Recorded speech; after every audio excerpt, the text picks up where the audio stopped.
Mardi 21 mai 2019, un nouveau rendez-vous de l'information sur Esaü TV. Les titres. Tournée d'inspection de la direction des écoles privées d'enseignement supérieur ce jour à l'École supérieure d'administration, d'économie, de journalisme et des métiers de l'audiovisuel. Les impressions des délégués dans un instant. Pour lutter contre l'insalubrité dans ces rues, la municipalité de Cotonou a disposé des poubelles à des endroits stratégiques de la ville avec l'appui du gouvernement et des organisations non gouvernementales. L'appréciation des populations de Cotonou dans cette édition. Esaü FC est revenu de son périple dans le septentrion avec 2 précieux points dans la JBCR. Les détails en fin d'édition.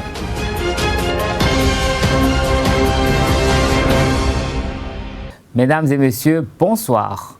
Madame Chabi Talata Zimé est un nom désormais inscrit dans l'histoire politique du Bénin. Et pour cause, la personne qui porte ce nom est depuis le vendredi 17 mai 2019 la première vice-présidente de l'Assemblée nationale du Bénin.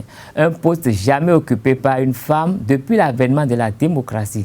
Découvrez cette Amazone à travers ce portrait sommaire de la rédaction de Esaü TV. Mariam Chabi Talata Zimé est depuis le vendredi 17 mai 2019 la première vice-présidente de l'Assemblée nationale du Bénin. Ce poste, pour la première fois depuis l'ère du renouveau démocratique, est désormais occupé par cette dame, élue par 111 voix pour, 8 contre, 2 abstentions et 1 nul. Précédemment, elle a été professeure de philosophie dans plusieurs collèges, parmi lesquels le CEG Hubert Maga de Parakou, dont elle a également été le censeur en 2004, et actuellement directrice de l'enseignement secondaire général. Je cite, « Nous avons plus de défis que les autres mandatures. Nous avons à faire nos preuves. Nous avons à montrer aux Béninois que la qualité d'un député n'a rien à voir avec les conditions de son élection. » Fin de citation. Les premiers mots donc de Mariam Chabi Talata Zimé témoignent de la rigueur, de la fermeté, de la sobriété et de l'affabilité que lui reconnaissent ses élèves. Il la surnomme d'ailleurs Madame Transcendance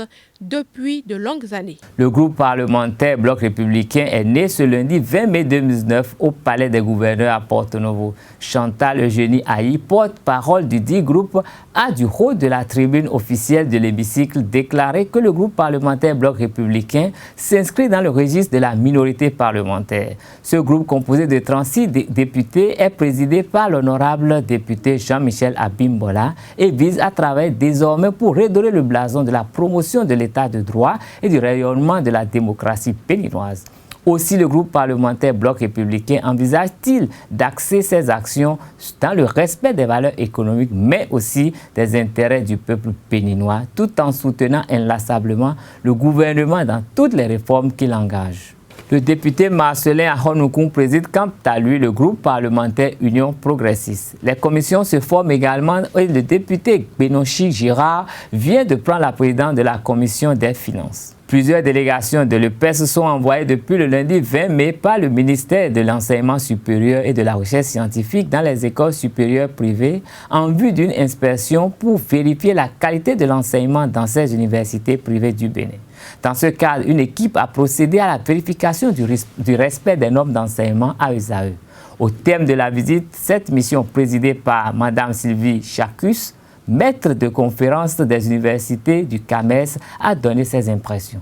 Cette mission dont je dirige la délégation de l'ESAE vise à vérifier si l'ESAE répond aux normes pour se voir valider ses offres de formation en vue de l'obtention des agréments demandés auprès du ministère de l'Enseignement supérieur et de la Recherche scientifique.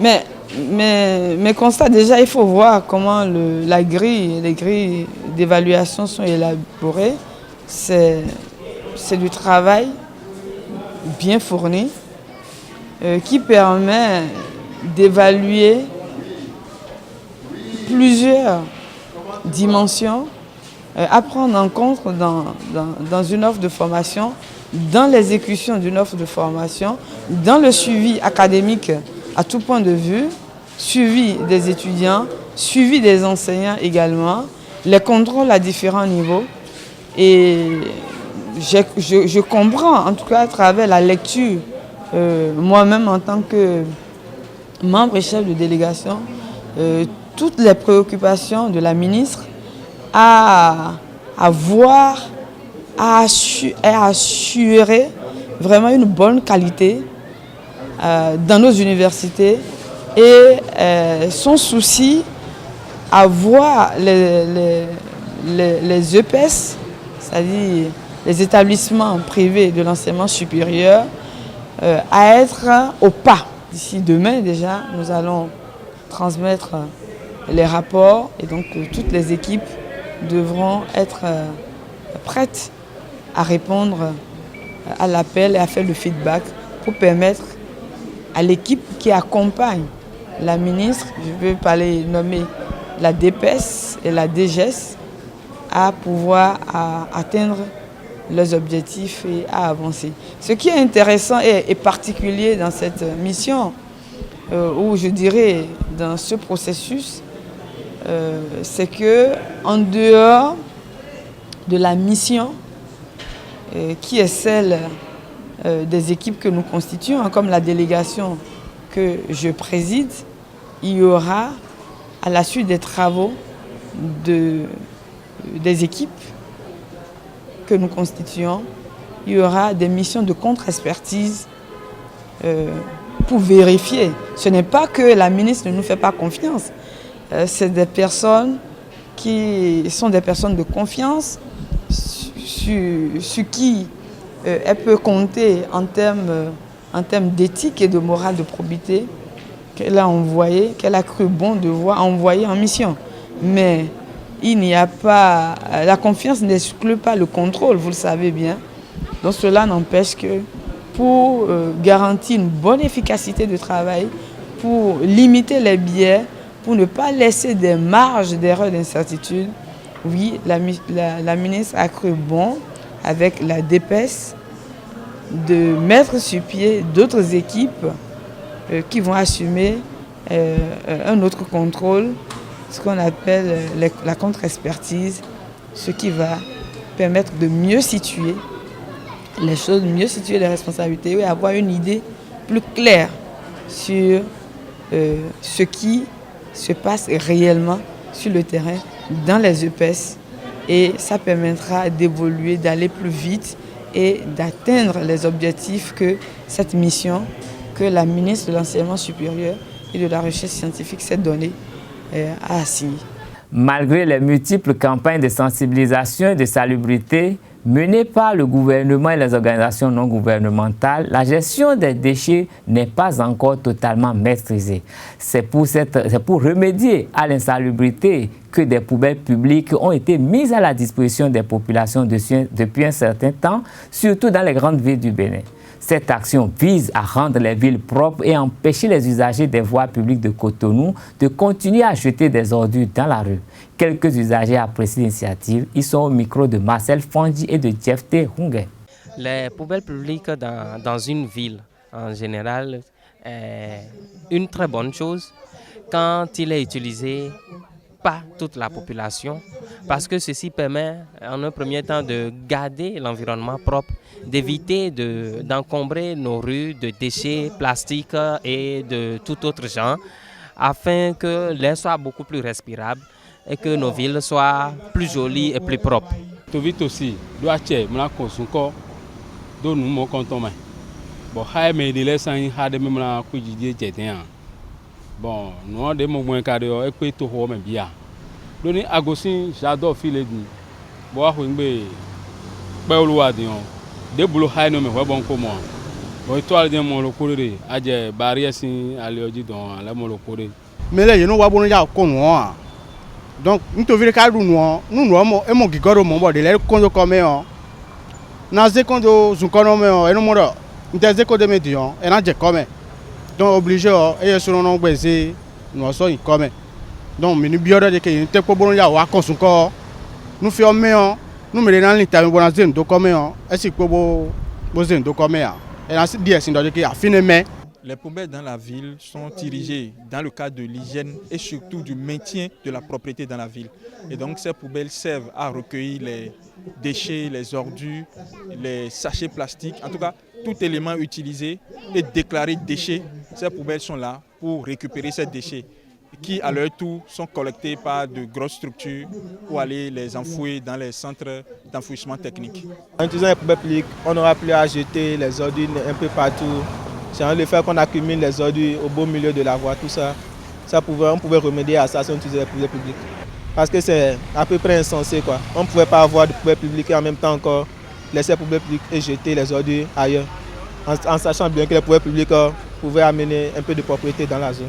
Face à cette insalubrité qui perdure, certains Cotonois pensent que l'insuffisance des poubelles publiques est la source du problème. Et ils font observer qu'il va falloir augmenter le nombre de ces poubelles dans tous les coins et recoins du pays afin d'envisager résoudre ce problème. Suivez plutôt. Bon, tout le monde, quand on a un été bonado, vivio, maintenant, team, bonado, mo, mais si blo cinquantaine, mon maman, oui, au moins, l'eau, l'homme, il dit, oui, à la tonne, on a fini.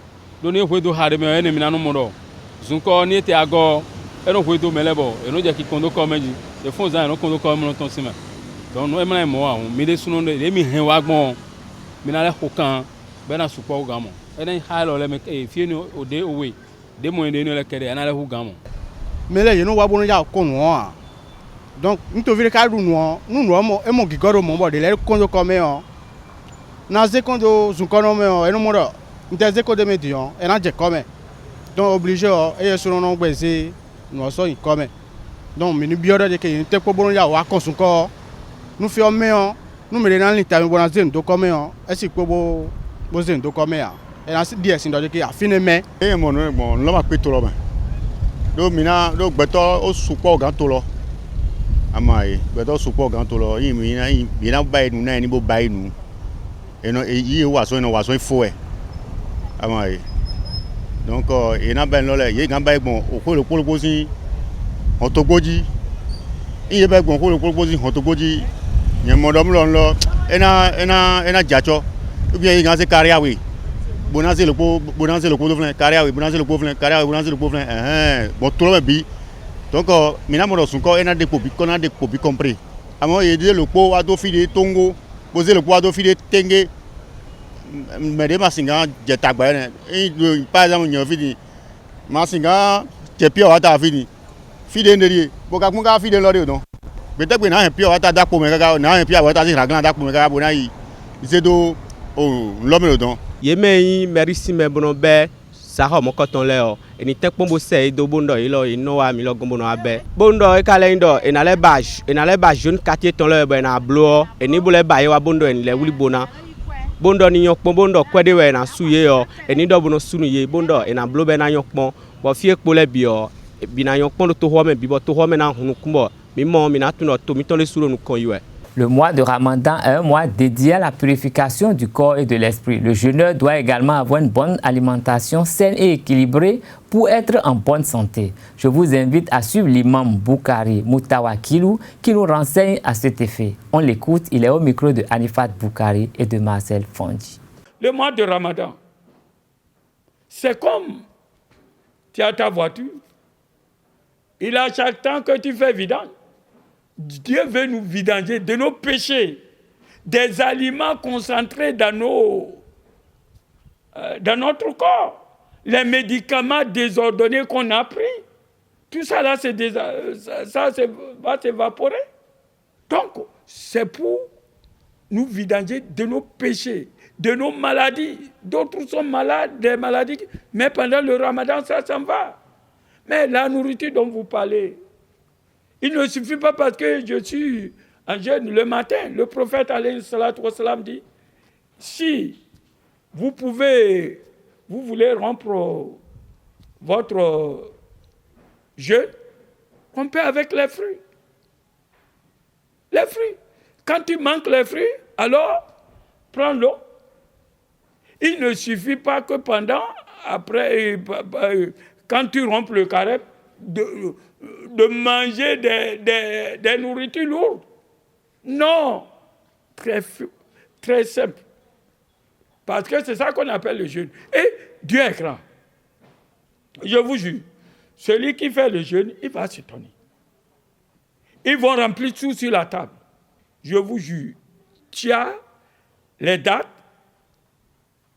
tu prends 7, 3, 5, 7, 9, 11, tu prends ça. Tu verras même en prenant un petit dos.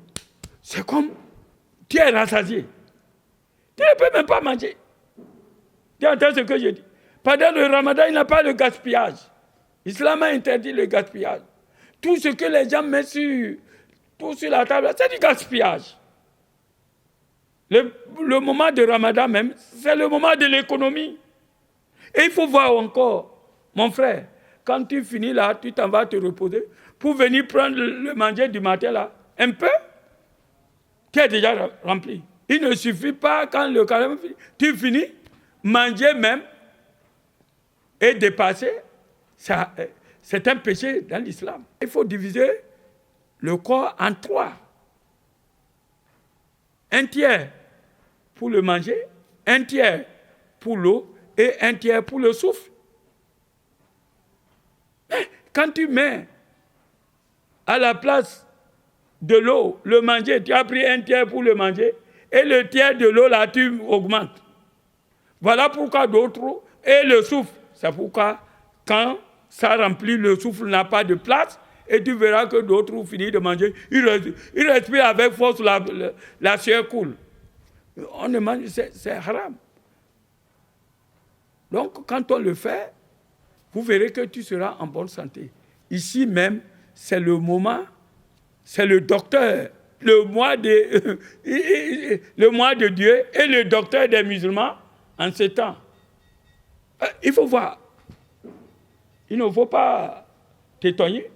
Il y a beaucoup de non-musulmans qui jeûnent avec nous. Ce n'est pas parce qu'ils jeûnent parce qu'on a dit qu'ils vont au paradis. Ils jeûnent pour leur santé. C'est pourquoi je dis, c'est le moment du vidange du corps, quand vous vidangez vos voitures. Tu ne sais pas comme quand l'huile est sale là, ta voiture commence par péter, ou même quelquefois, un jour ça s'arrête. Donc c'est comme ça. Dieu a fait de ce mois un mois béni. Du sport dans cette édition, Esaïe Football Club est revenu ce lundi de sa tournée septentrionale dans le cadre des 31e et 32e journées du championnat national de football de première division. La formation universitaire a contrarié les leaders du Vitalon Ligue 1, Buffle FC et son dauphin Béké FC sur leurs propres installations. Richard Billot et ses poulains ont fait match nul, 1 but partout contre Béké dimanche à Ndali pour le compte de la 32e journée du championnat. 4 jours plus tôt, ils ont accroché Buffle sur ses propres installations au stade municipal de Parakou. Revivez le meilleur des moments de ces 2 sorties.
Gardien!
L'entraîneur Richard Bio et son capitaine Marcel Dandinou se réjouissent des 2 points pris face à 2 adversaires engagés dans la course au titre. Je suis venu faire un match face à une équipe qui joue bien au football.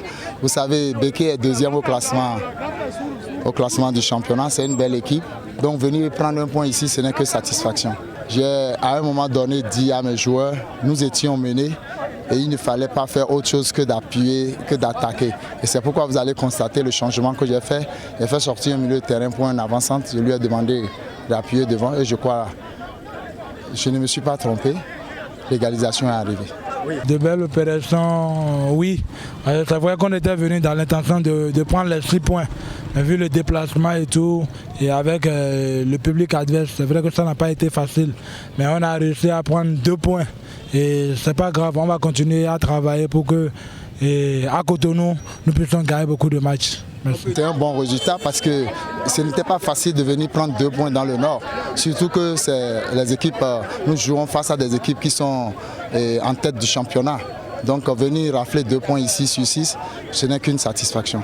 Au stade municipal de Parakou, Esaü FC a bénéficié du soutien de quelques étudiants de l'école supérieure d'administration, d'économie, de journalisme et des métiers de l'audiovisuel de la cité de Koburo. Suivez les impressions de l'un de ses supporters, Hubin Tchabi, à la fin du match nul contre les Buffs du Borgou. Il faut le notifier, nous n'avons pas pu vivre l'entièreté du match, mais quand on nous a libérés, on a jugé bon venir, puisque Esaü, c'est une famille, et comme le dit notre devise, l'excellence a un nom, et c'est Esaü.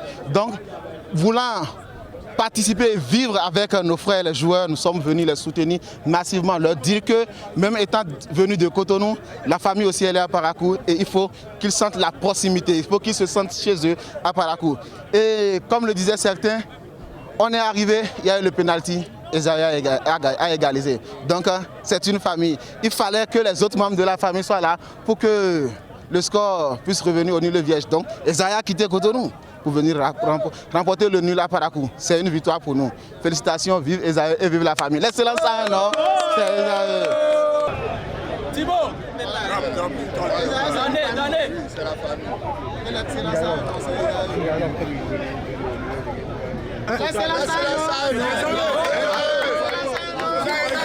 Cette page sportive met un thème à cette édition. Merci de rester fidèle au programme de Esaü TV. Bonsoir.